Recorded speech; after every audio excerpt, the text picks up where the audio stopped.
Namaskar, Vande Mataram. Myself, Darshana Patel. I teach in Standard 5, Sri Vasisth Vidyalay, Wow. My subject is environment.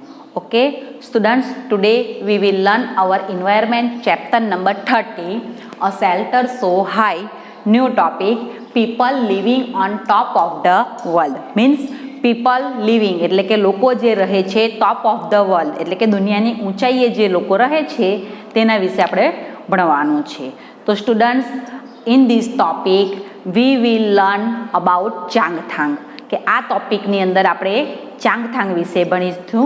તો Changthang is also situated in Jammu and Kashmir કે ચાંગથાંગ જે છે એ પણ બરાબર છે situated એટલે કે આવેલું છે ઇન જમ્મુ એન્ડ કાશ્મીર એટલે કે જમ્મુ કાશ્મીર રાજ્યમાં આવેલું છે લાઈક લેહ લદ્દાખ. ઓકે, લેહ લદ્દાખની આપણે વાત કરી ગયા તો એઝ એની જેમ જ આ ચાંગથાંગ છે એ પણ જમ્મુ કાશ્મીર સ્ટેટ કે જે ટોપ ઓફ ધ વર્લ્ડ એટલે કે જે આપણે ખાસ કરીને જોઈએ તો આપણી જે કન્ટ્રી છે ઇન્ડિયા બરાબર, તો એને ટોપ એટલે કે હાઈટ ઉપર આવેલું છે તે જમ્મુ કાશ્મીર સ્ટેટમાં આવેલું છે. It is very high land, તે ઘણો ઊંચો વિસ્તાર છે. એન્ડ જાયન્ટ બ્યુટીફુલ લેક્સ અને ઘણા બધા જાયન્ટ એટલે કે વિશાળ સુંદર તળાવો ધરાવે છે. આ ચાંગથાંગની અંદર ખરેખર વિદ્યાર્થી મિત્રો બ્યુટીફુલ લેક્સ આવેલા છે અને એટલા બધા બ્યુટીફુલ હોય છે કે ટુરિસ્ટને પોતાની તરફ એટ્રેક્ટ કરે છે. ઓકે, તો Changthang is at a height, આપણે કીધું કે હાઈ એરિયા છે આપણે એવું જોઈ ગયા, પણ Changthang is at a height of almost 5000 metres બરાબર છે કે ચાંગથાંગ જે છે એ લગભગ 5000 મીટરની ઊંચાઈએ આવેલું છે સ્ટુડન્ટ. ઓકે, તો દરેકને એક્ઝામમાં પૂછાય ચાંગથાંગની what is the height of Changthang, ચાંગથાંગની હાઈટ શું છે, તો Changthang's height is almost 5000 metres. Okay, તો students it is so high, તે ઘણી ઊંચાઈએ છે, સો દેટ તેથી ઇટ ઇઝ ડિફિકલ્ટ, ત્યાં મુશ્કેલ છે ટુ બ્રેથ નોર્મલી કે ચાંગથાંગ એ ઘણો બધો હાઈટ પર આવેલું હોવાથી ત્યાં મનુષ્ય જે હ્યુમન જે છે એને બ્રેથિંગ એટલે કે જે શ્વાસ લેવાની જે પ્રક્રિયા છે વિદ્યાર્થી મિત્રો એ શું છે ડિફિકલ્ટ બની જાય છે. નોર્મલી સામાન્ય રીતે ડિફિકલ્ટ છે બરાબર છે કે આપણે જે રીતના અર્થની સરફેસ ઉપર પૃથ્વીની સપાટી ઉપર બ્રેથિંગ કરીએ છીએ શ્વાસ લઈએ છીએ એના કરતાં હાઈ પર ઊંચાઈ હાઈટ ઉપર આપણે જોઈએ તો બ્રેથિંગની જે પ્રક્રિયા છે જે તે શું થઈ જાય છે સ્લો ધીમી થઈ જાય છે. વાય શા માટે, તો આપણે જોઈએ તો ત્યાં એર એટલે કે હવા છે થીન પાતળી થઈ જાય છે અને અમાઉન્ટ ઓફ ઓક્સિજન કે ઓક્સિજન જે વાયુ છે વિદ્યાર્થી મિત્રો એનું જે પ્રમાણ છે એરની અંદર લેસ હોય છે, ઓછું હોય છે, તેના કારણે આપણે ડિફિકલ્ટ ટુ બ્રેથ એટલે કે શ્વાસ લેવામાં મુશ્કેલી પડે છે. ઓકે, તો Changpa tribe people live in Changthang કે ચાંગપા ટ્રાઇબ, તો ચાંગપા ટ્રાઇબ શું છે, તો વિદ્યાર્થી મિત્રો ચાંગપા જે છે એક પ્રકારની જાતિ છે. ચાંગપા ઇઝ અ ટ્રાઇબ કે ચાંગપા એક પ્રકારની જાતિ છે લિવિંગ ઓન ધ માઉન્ટેન્સ કે જે પર્વતોમાં જ રહે છે બરાબર છે અને ખાસ કરીને ઇન ચાંગથાંગ. ઓકે, તો ચાંગથાંગની અંદર જે ટ્રાઇબ્સ રહે છે જે જાતિ રહે છે એનું નામ છે ચાંગપા ટ્રાઇબ્સ પીપલ. ઓકે, તો Changpa it has only 5000 people કે આ જે છે એમની જે પોપ્યુલેશન છે વસ્તી છે ચાંગપા ટ્રાઇબ્સ પીપલની એ છે માત્ર ઓનલી એટલે કે માત્ર 5000 પીપલ્સ માત્ર અને માત્ર 5000 લોકોની છે.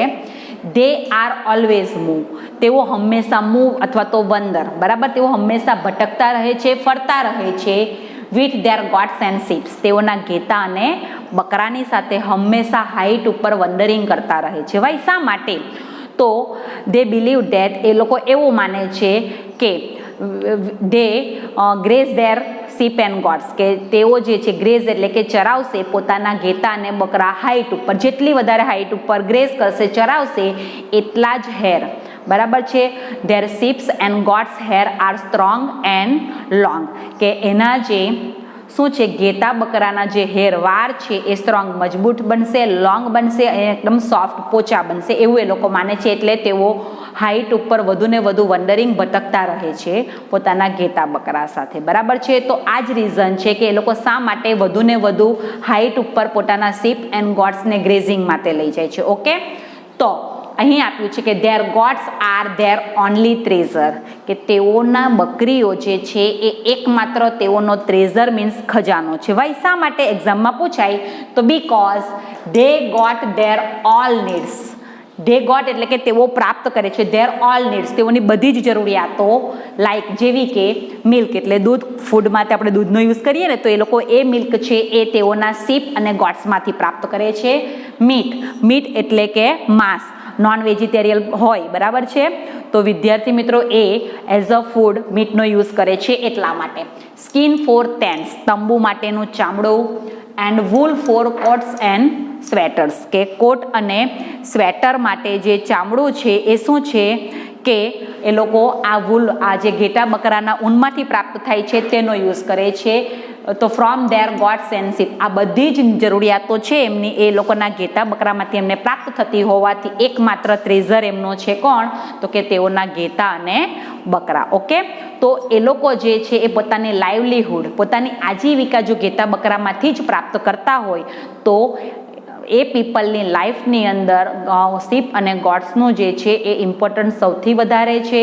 અને જે પીપલ પાસે મોર એનિમલ્સ, વધારે પડતા પ્રાણીઓ હશે, ધે રીચ, તે પીપલ છે શું કહેવાશે? રીચ એટલે કે વધારે પૈસાદાર, ધનવાન ગણવામાં આવે છે. Consider as a rich people, એ વ્યક્તિને લોકો, એ ફેમિલીને લોકો ધનવાન, પૈસાદાર ફેમિલી તરીકે માની લે છે, બરાબર છે. એટલે આપણા માટે આપણા પૈસા છે, આપણી પ્રોપર્ટી છે એ આપણું ટ્રેઝર છે, તો એ લોકો માટે એ લોકોના એનિમલ્સ છે. ઓકે, તો નેક્સ્ટ જોઈએ તો કે ધેર સ્પેશિયલ ગોડ્સ, તેઓની ખાસ જે બકરીઓ હોય છે, their special goats they get world famous pashmina wool, કે તેઓની જે, બરાબર, ફ્રોમ ધેર સ્પેશિયલ ગોડ્સ તેઓની ખાસ પ્રકારની બકરીઓમાંથી ધે ગેટ તેઓ પ્રાપ્ત કરે છે વર્લ્ડ ફેમસ એટલે કે દુનિયામાં જાણીતું એવું, પ્રસિદ્ધ એવું, પ્રખ્યાત એવું વૂલ, પશ્મિના વૂલ. પશ્મિના નામનું જે ઊન છે એ જે દુનિયામાં જાણીતું છે તે લોકો પ્રાપ્ત કરે છે તેઓની ગોડ્સની અંદરથી આ ખાસ પ્રકારની બકરી. અને તે ઓનલી આ ચાંગપા ટ્રાઇબ્સ પીપલ પાસે જ તમને જોવા મળશે, બરાબર છે. તો Changpa people's use there હોર્સીસ and યાક્સ, કે ચાંગપા જાતિના જે લોકો છે એ યુઝ કરે છે, શાનો યુઝ કરે છે તો કે ધેર હોર્સીસ એન્ડ યાક્સ એટલે કે તેઓના ઘોડા અને યાક નામનું જે એનિમલ્સ આવે છે તેનો, ટુ રાઇડ એટલે કે સવારી માટે, એન્ડ કેરી લોડ્સ એટલે કે ભાર વહન માટે, માલ વહન માટે, બરાબર છે. જો એટલે કેટલા બધા એનિમલ્સને શું કરે છે? પાળે છે. તો કે ઘેટા, બકરા, ઘણા બધા એનિમલ્સ હોય છે, બરાબર છે. ત્યાર પછી કહે છે કે Changpa people live in big concept. શું કહે છે કે ચાંગપા જાતિના લોકો જે લીવ અથવા તો સ્ટે રહે છે, કેવા? કોન્સેપ્ટ ટેન્ટ એટલે કે શંકુ આકારના જે તંબુમાં રહે છે. ધે કોલ ધેર ટેન્ટ્સ રેબો, કે તે, અને તેઓ તે પોતાના ટેન્ટને શું કહે છે? રેબોના નામથી ઓળખે છે. એક્ઝામમાં પૂછાય વોટ ઇઝ રેબો તો કે Changpa tribes people live concept tent, બરાબર છે. કે ચાંગપા જાતિના લોકો જે શંકુ આકારના ટેન્ટની અંદર રહે છે, ધે કોલ્ડ, શું તેઓ કહે છે તેને રેબોના નામથી ઓળખવામાં આવે છે. અને the place where the Changpas keep their sheep, એવી જગ્યા કે જ્યાં ચાંગપા જાતિના લોકો કીપ એટલે કે રાખે છે ધેર શીપ એન્ડ ગોડ્સ, તેઓના ઘેટા બકરા, ઇઝ કોલ્ડ લેખા, તેને કહેવાય છે લેખા. અને લેખાની જે વોલ્સ છે એ શાની? મેડ ઓફ સ્ટોન્સ એટલે કે પથ્થરોની બનેલી હોય છે વિદ્યાર્થી મિત્રો, બરાબર છે. આ લેખા અને રેબો ખાસ ધ્યાનમાં રાખવાનું છે આપણે. અને આપણે વાત કરી કે સ્પેશિયલ ટાઈપ્સની જે ગોડ્સ આવે છે, પશ્મિના ગોડ્સ, એની અંદરથી જે વર્લ્ડ ફેમસ પશ્મિના વૂલ મળે છે વિદ્યાર્થી મિત્રો. તો એ પશ્મિના વૂલનો યુઝ કરીને શું બનાવવામાં છે? સોલ બનાવવામાં આવે છે, જેને કહેવાય છે પશ્મિના સોલ. તો સ્ટુડન્ટ્સ, આ જે સોલ છે એની શું ખાસિયત છે તો કે this solve is as warm as 6 sweaters, કે આ જે સાલ છે એ 6 સ્વેટર જેટલી ગરમી ધરાવે છે. અને આ જે છે સોલ, આ પ્રકારની ગોડ્સ છે આપણને માત્ર અને માત્ર 0° કરતાં પણ નીચું ટેમ્પરેચર હશે, લો ટેમ્પરેચર હશે તે પ્લેસ ઉપર આપણને જોવા મળશે. અને ખાસ જ્યારે વિન્ટરની સિઝનમાં એક્સ્ટ્રીમલી કોલ્ડ એટલે કે ઘણી બધી ઠંડી પડે છે ત્યારે આ ગોડ્સ છે શું કરે છે? ગોડ્સને પ્રોટેક્શન મળે છે તેઓના હેરથી, કારણ કે તેઓના જે હેર આવે છે એટલા બધા વોર્મ હોય છે કે આ વધારે પુષ્કળ ઠંડી સામે પણ એને શું પ્રોટેક્ટ કરે છે? રક્ષણ કરે છે. અને સમરની સિઝનમાં જ્યારે ટેમ્પરેચર વધી જાય છે, બરાબર છે. તો ત્યારે આ ટેમ્પરેચર એમનાથી શું થતું નથી, સહન થતું નથી. તે સમયે ત્યાં ગોડ્સ એન્ડ શિપ્સ છે એ જાતે જ પોતાના વાળને શું કરે છે, ખેરવી નાખે છે.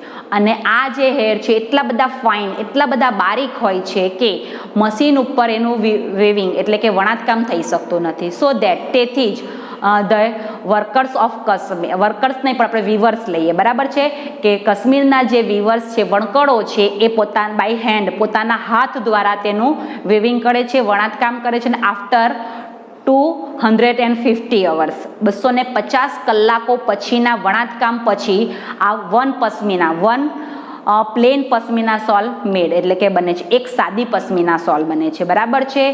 તો વિદ્યાર્થી મિત્રો, આ પશ્મિના સોલ વિશે તમને ખ્યાલ આવી ગયો હશે. તો હવે પછીનો જે લાસ્ટ ટોપિક છે આપણો શ્રીનગર, તે આપણે નેક્સ્ટ વિડીયોમાં મળીશું. ઓકે, વંદે માતરમ.